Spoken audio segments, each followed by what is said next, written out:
And even through all the difficulties and trials of life, He never puts us away in anger. And as God shines upon us, He more and more delivers us from the power of our sin.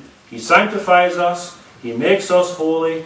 He causes us to love Him more and to hate our sins more. And thus He prepares us for everlasting light in heaven.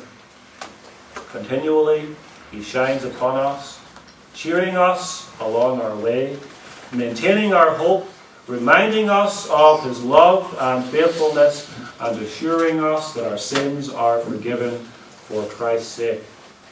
So we have that twofold relationship. He is our light by being our salvation, and He is our salvation by being our light. He's both light and He is salvation.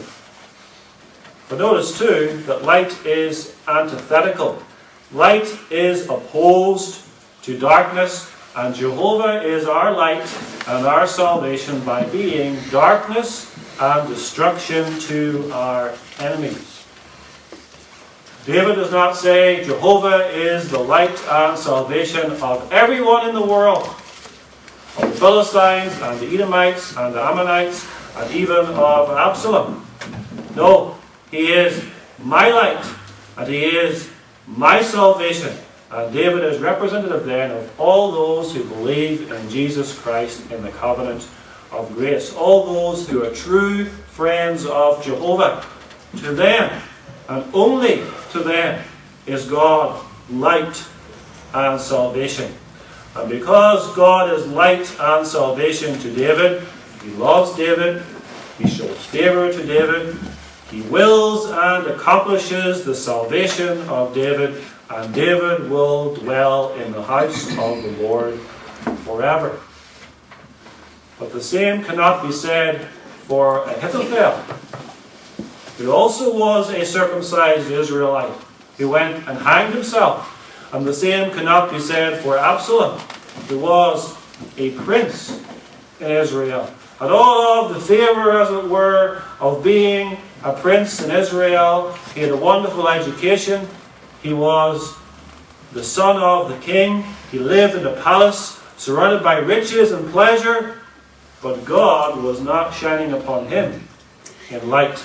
And God was not his salvation.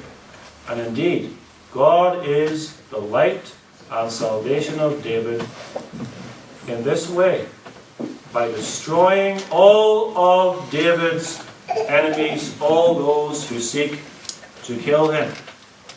Notice verse 2. When the wicked, even my enemies and my foes, came upon me to eat up my flesh, they stumbled and they fell.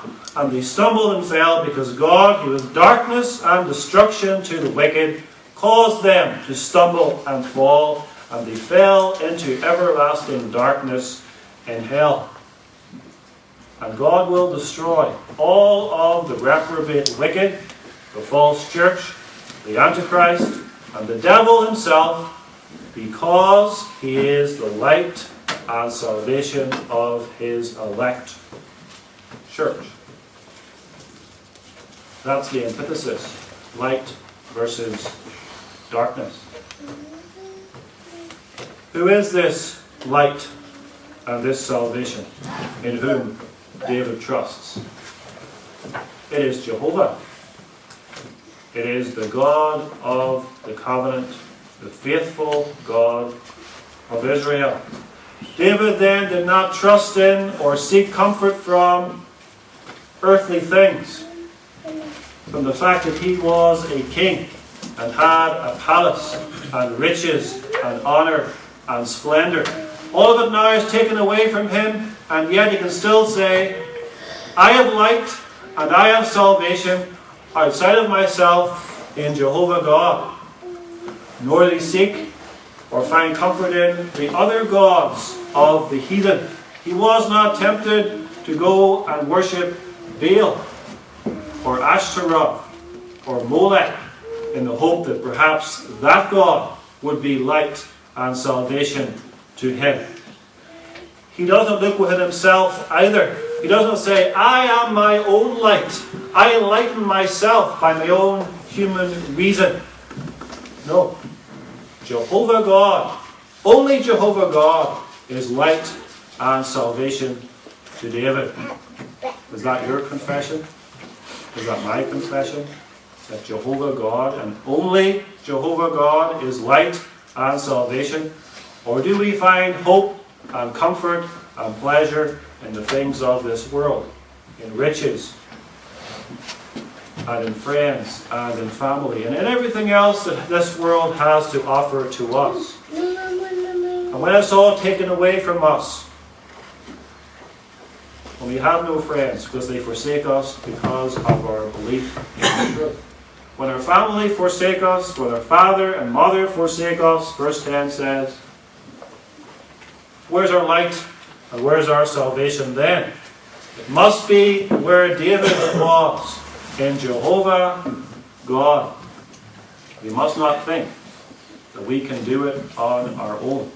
We must not believe in our own self-sufficiency, as it were, because we're inclined to that, especially when things are going well for us. We're inclined to think, I have everything I want, God is blessing me, and then we forget about God.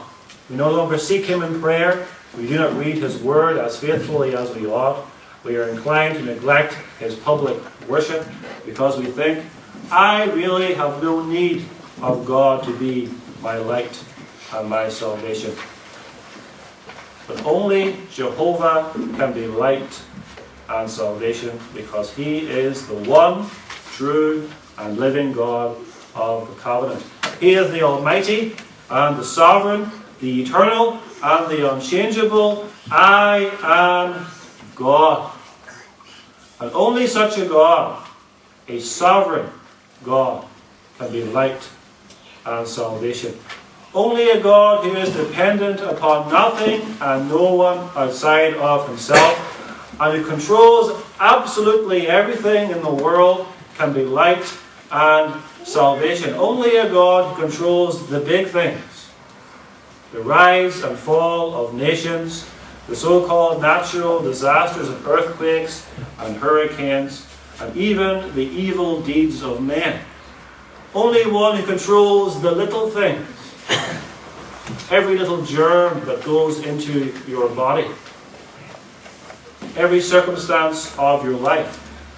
Only a God who controls the blood clot in your bloodstream, or the tumour which causes you to have cancer.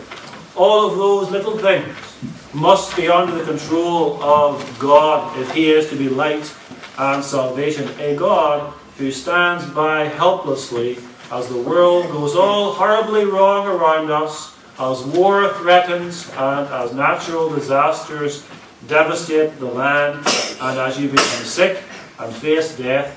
Such a God cannot be light and salvation.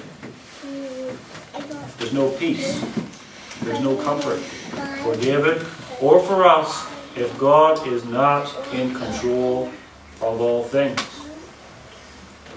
But if God is in control of all things, He is the sovereign and the all-powerful God, and yet He is not light and salvation to us, then His sovereignty, His bare sovereignty, is terrifying to us.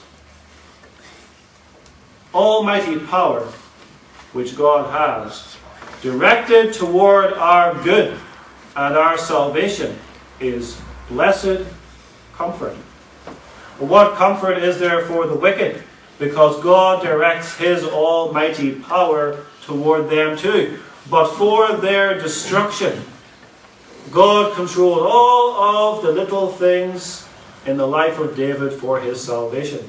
And God controlled all of the little things in the life of Absalom for his destruction. So Absalom was caught in a tree by his hair and then stabbed by the dart of Joab. And God was as sovereign over all of those arrows which are going around the head of David and avoided hitting him, as He was sovereign over that dart which pierced the heart of Absalom.